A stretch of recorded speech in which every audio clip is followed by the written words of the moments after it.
KW Continente presenta el análisis internacional del ingeniero José Isabel Blandón.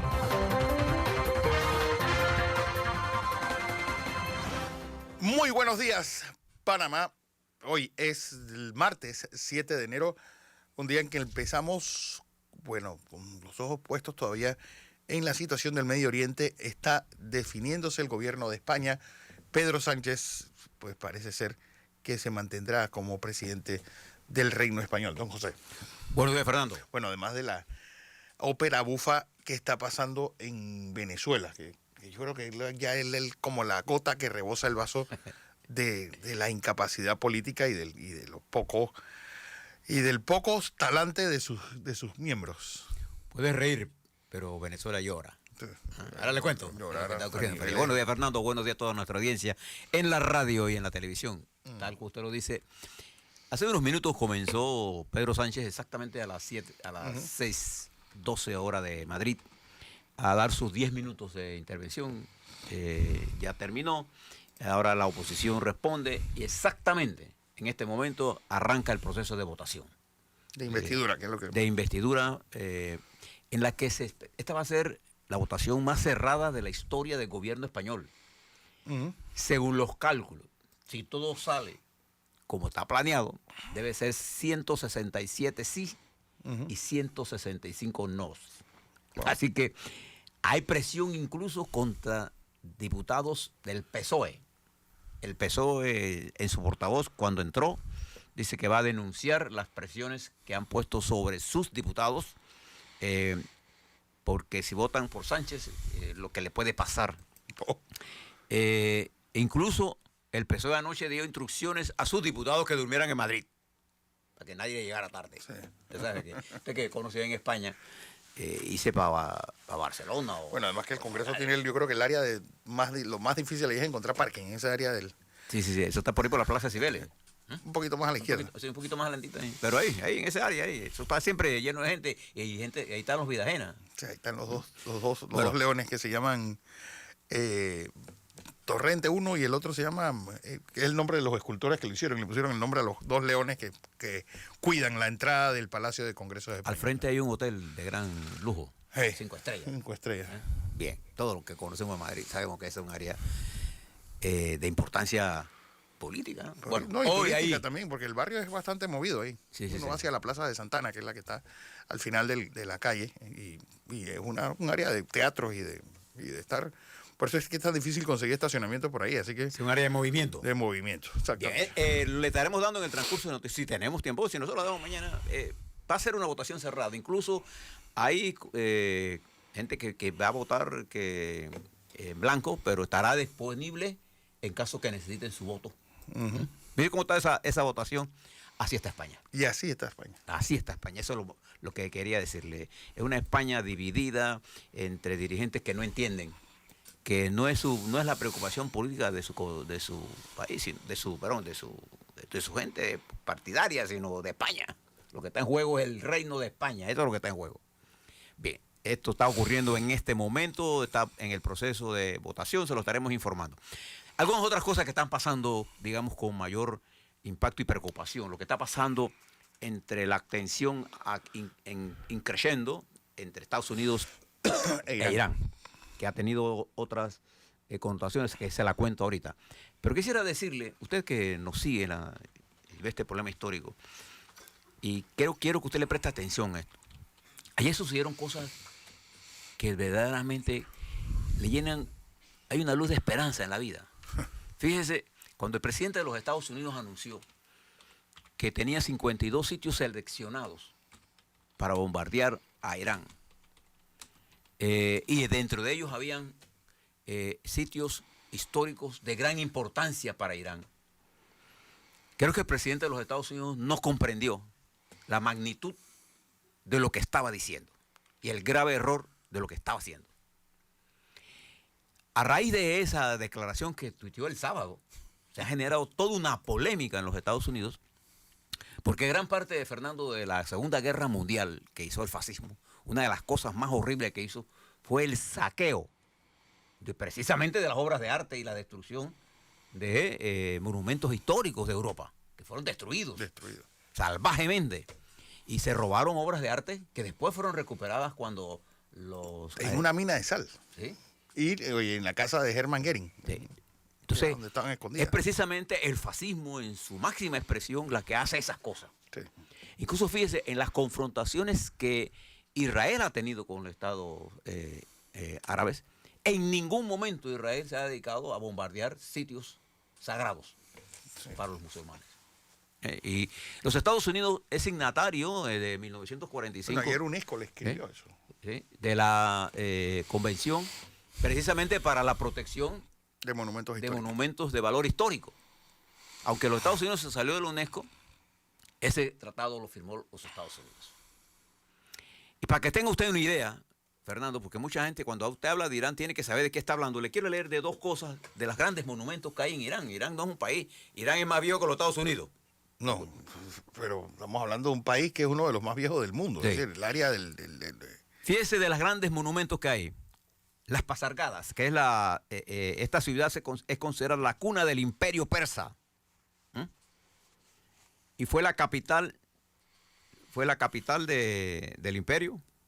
Fue la capital del imperio en la dinastía fundada por Ciro II el Grande en el siglo XVI antes de Cristo. Y según la UNESCO, sus palacios y jardines, así como el mausoleo de Ciro, no solo constituyen una muestra excepcional de la primera fase del arte y la arquitectura acaménida, sino también un testimonio ejemplar de la civilización persa. Estamos hablando de algo de casi 5.000 años. Persépolis. Bueno, Este es otro de los monumentos. De acuerdo a la UNESCO, su riqueza arquitectónica, urbanística y tecnológica hacen de esta ciudad real de Persépolis un testimonio sin equivalente dentro de la civilización más antigua. El Palacio de Golestán. Este palacio representa un testimonio único y contiene representación artística más completa de la dinastía Qajar. El Jardín Persa. Este estilo ejemplifica la diversidad y él puede hablar de todas las cosas que hay en Irán. Cuando el presidente de los Estados Unidos dijo esto, no sabía lo que estaba hablando. No sabía lo que estaba hablando.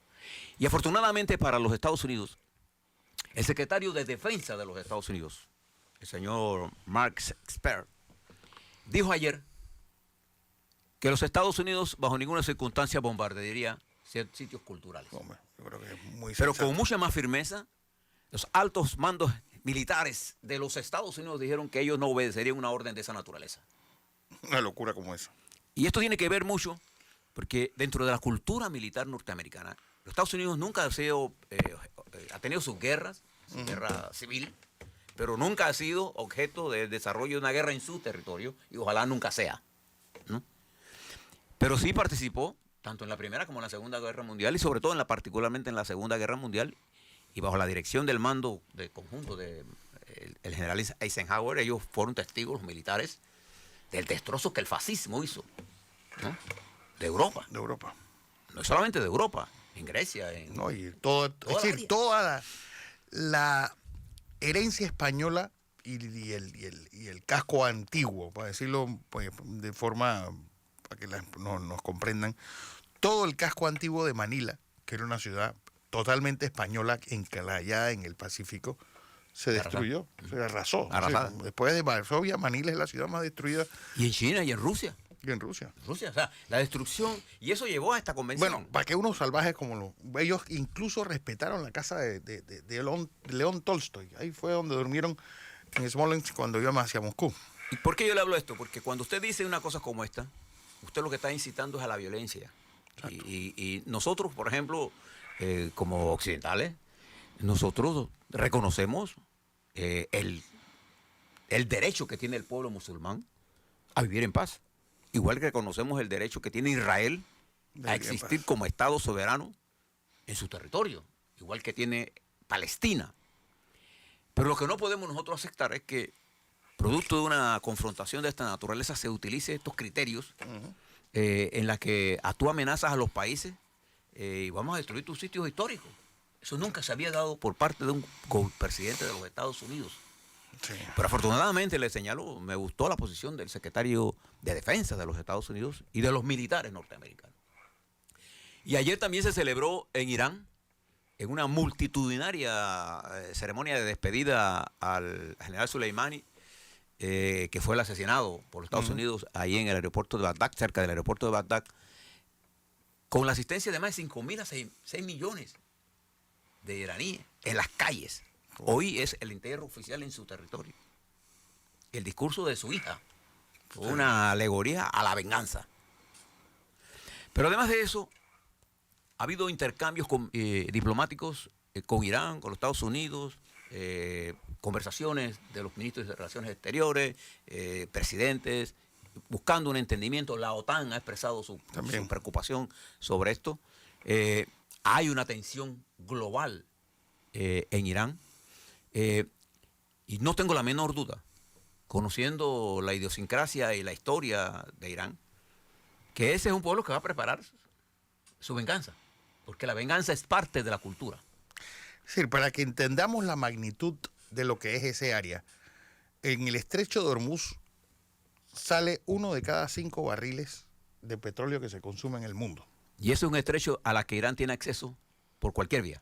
Y es quien tiene la costa más grande, porque acuérdense que la costa de Arabia Saudita está limitada por los Emiratos. Claro, y una cosa que usted puede hacer es, busque un buscador, Google, el que usted quiera, y vea el mapa geopolítico de la región. Y ahora usted verá por qué ese mapa nos indica, por qué a nosotros los panameños nos debe interesar. Porque por ahí hay ese estrecho de Hormuz, igual que el canal de Suez, todo eso está conectado, y nosotros tenemos un canal, de Malaca. Y nosotros somos un estado. Y otra cosa importante es la Guardia Revolucionaria Islámica, que es como una especie de poder paralelo que hay en Irán. Ahora mismo, eso antes se financiaba con dinero del Estado, pero no, ellos ya tienen su presupuesto. Ellos son los que manejan el monopolio de celulares y de comunicaciones en Irán. Debido a las sanciones total, la empresa esta francesa se tuvo que ir de Irán, y esa gente es la que maneja todo el combustible. Así que imagínense esa parda de radicales y gente totalmente sin sentido son los que están manejando esa situación con los bolsillos llenos de dólares y de dinero a cambio de la pobreza en el que vive el iraní común y corriente. Y fíjese dónde ha situado esta confrontación, a donde el presidente lo ha llevado, el presidente de los Estados Unidos, con este asesinato. Entendiendo la geopolítica, lo regional, que los aliados de los Estados Unidos, como Arabia Saudita, permanece callado porque no puede alzar la voz. Porque ellos están al tiro de cañón de la confrontación, tanto por lo que está pasando en Yemen, porque gran parte de los actos revolucionarios de Yemen o de terrorismo, como usted le quiera llamar, están financiados por Irán. Es decir, realmente esto va a ser la definición también de una guerra religiosa como la que vivimos los cristianos en la Edad Media. Claro. Es decir, es la reforma contra la contrarreforma, o dos visiones totalmente de la misma religión.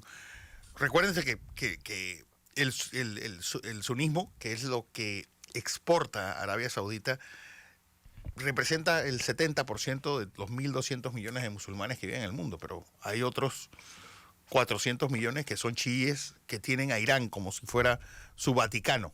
Y el problema de ahí es que las cosas están tan intrincadas que uno no sabe dónde empieza el gobierno y dónde termina la religión. Claro, pero además recuerde que no todos los sunnis están a favor de las intervenciones de las otras potencias. De las otras potencias. Que está claro, el pueblo musulmán tiene una conciencia de su independencia. Y los que vinimos de la lucha anticolonial como nosotros, entendemos perfectamente bien que todo el Mediano Oriente fue objeto de una división de los imperios franceses e ingleses. Y hay divisiones artificialmente puestas en esa área, para que tengamos claro esa parte de la historia. Entonces Irán, que ha tenido durante los últimos años un desarrollo importante de influencia en la guerra en Siria, en la guerra en Irak, en la guerra en el Líbano, en la guerra en Yemen, en manejar un nivel de liderazgo mundial, se enfrenta a una situación complicada. Y fíjese esto cómo llevó ahora a Irak, que es otro país.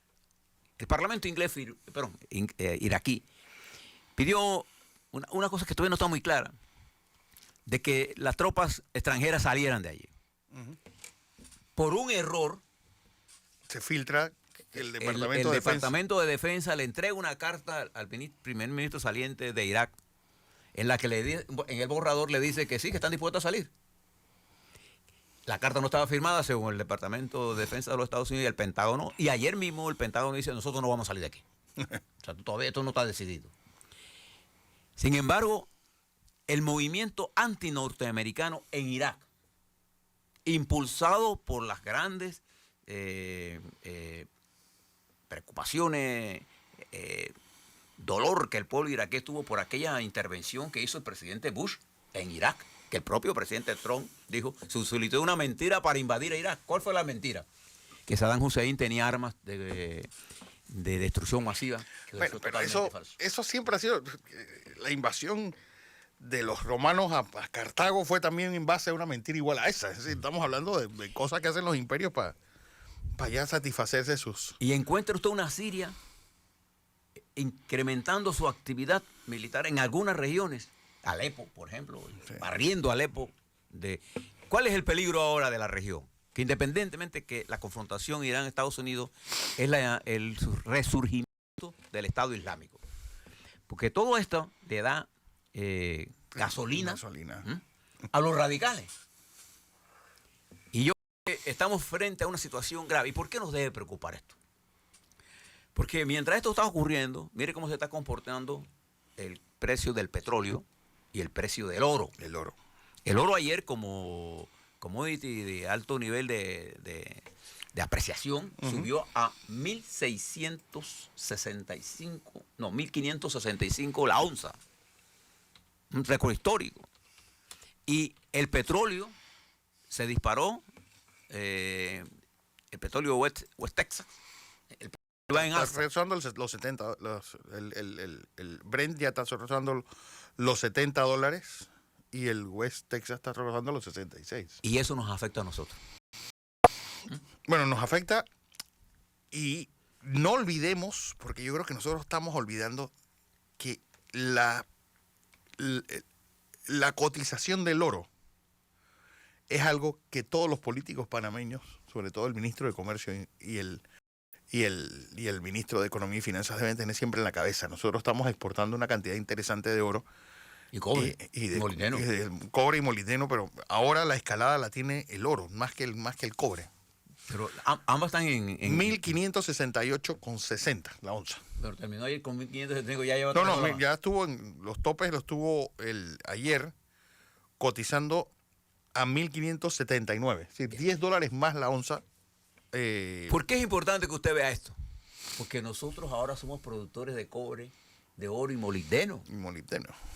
Y hay un contrato que tiene la empresa minera que antes ponía las regalías en 4% y fue bajado a 2%. Bajo la administración Martinelli, las regalías que debería pagar y debe pagar Minera Panamá es del 4% y se redujo a 2%. Del ingreso bruto. El ingreso bruto. Eso ustedes y es por eso que nosotros debemos prestar atención a todas estas cosas que están pasando en el mundo. Vamos a ponerlo así, para que tengamos claro, el kilo de oro se cotizó ayer a casi $50,000. ¿Qué le parece? ¿Ah? ¿Qué le parece? Bien. Ahora le hablo un poco más sobre la importancia geopolítica de nosotros, pero en el plano del mundo, Europa está pendiente de esto, el Papa Francisco está pendiente de esto, los organismos internacionales están pendientes, la OTAN está pendiente de esto, Rusia está pendiente de esto, China está pendiente de esto. No se olviden que Irán, bajo la administración del Shah de Persa, Mohammad Reza Pahlavi, tuvo una de las mayores formaciones de su intelectualidad científica en Irán. Hay un alto desarrollo tecnológico y una de las cosas tecnológicas que más se ha desarrollado es la robótica, la inteligencia artificial. Irán tiene una de las armas más poderosas en el hackeo. No se engañen. No se engañen. No estoy diciendo que es una potencia nuclear. No es una potencia nuclear. Estudiando nada menos que en el MIT. Es decir, la cantidad de iraníes que estuvieron durante toda la década del 70 en el MIT fue tal que ellos le llaman MITI a un tipo de casa.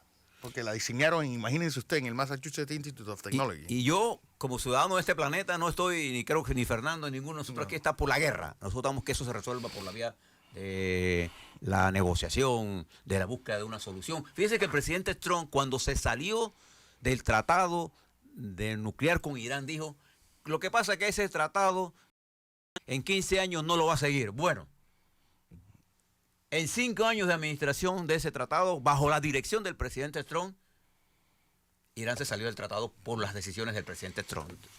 10 años menos antes. Fíjese la equivocada de la estrategia del presidente Trump y lo correcto de la estrategia del presidente Obama. Sí. Y lo correcto de la estrategia de Rusia, China y Europa al manejar la desnuclearización. Y la importancia que Irán no sea nuclear es la seguridad de Israel. Entonces, creo que cuando tú entiendes bien lo que estás haciendo y no comprendes la historia de que está detrás de estos pueblos, forma lo que está ocurriendo. Bien, lo dejo ahí. Ahora súmele a esto que estamos esperando lo que va a ser el hombre del caballo blanco. Hombre. ¿Ah? El hombre que cuando cabalga por allá por las montañas de Corea del Norte frente a los dioses, él se comunica con los dioses y con sus ancestros y ellos le dicen cuál es la estrategia. Bueno, ya él cabalgó. Sí. De manera que ya él tiene en su mente qué es lo que nos va a proponer.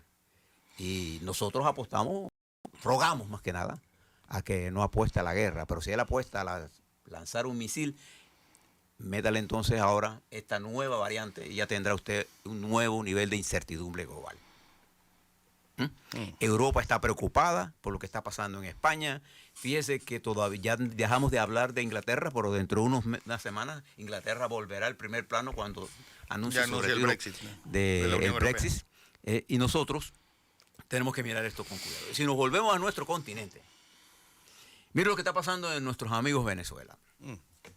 Leía que el del secretario encargado de esto para Venezuela, nuestro amigo Elliot Abrams. Elliot Abrams fue un hombre que jugó un papel importante en el Departamento de Estado cuando el señor Reagan era presidente y la guerra contra Noriega. Un hombre inteligente, conservador, de línea dura. Inteligente. Nunca subestimes a su adversario, porque hay gente que dice, no, porque esto es un HP, no. Yo le tengo respeto a los HP inteligentes. A los que no tengo respeto a los HP es que no tienen inteligencia, porque eso hacen... Bueno, lo que siempre se ha dicho. Tú tenle miedo más a un bruto que a un malo, porque la maldad tiene límite. Sí. La brutalidad no. Y téngale más miedo al que dice que sabe, sabiendo que no sabe. Exacto. Esos son los más peligrosos. Siempre opinan de todo y no saben de nada. Bien, mire lo que pasa en Venezuela. Sin duda alguna, la línea de Maduro ha dado un golpe duro a la oposición. La ha dividido. Sí, Es más, tiene dos. la ha dividido más de lo que ya está. Sí. La subdividió más. Sí. Pero ahora esta oposición, que surgió del seno de Guaidó, se está entendiendo con Maduro y hoy van a liberar unos presos y van a firmar una serie de acuerdos tendientes a la unidad nacional. Entonces dice nuestro amigo Abrams que esto es gracias a la inteligencia del G2 cubano. Yo creo que más que tiene que ver, esto tiene que ver mucho con la falta de capacidad política de la oposición venezolana, Sí. que no ha entendido que primero tiene que llegar a un acuerdo antes que tener... Si hay 50 dirigentes venezolanos, todos quieren ser presidentes. Entonces, Y la mitad está comprada por el lo gobierno. primero es que hay que resolver el problema y después se gobierna. Pero todo el mundo quiere ser presidente de antemano, nada gobierna. Bueno, eso está pasando aquí.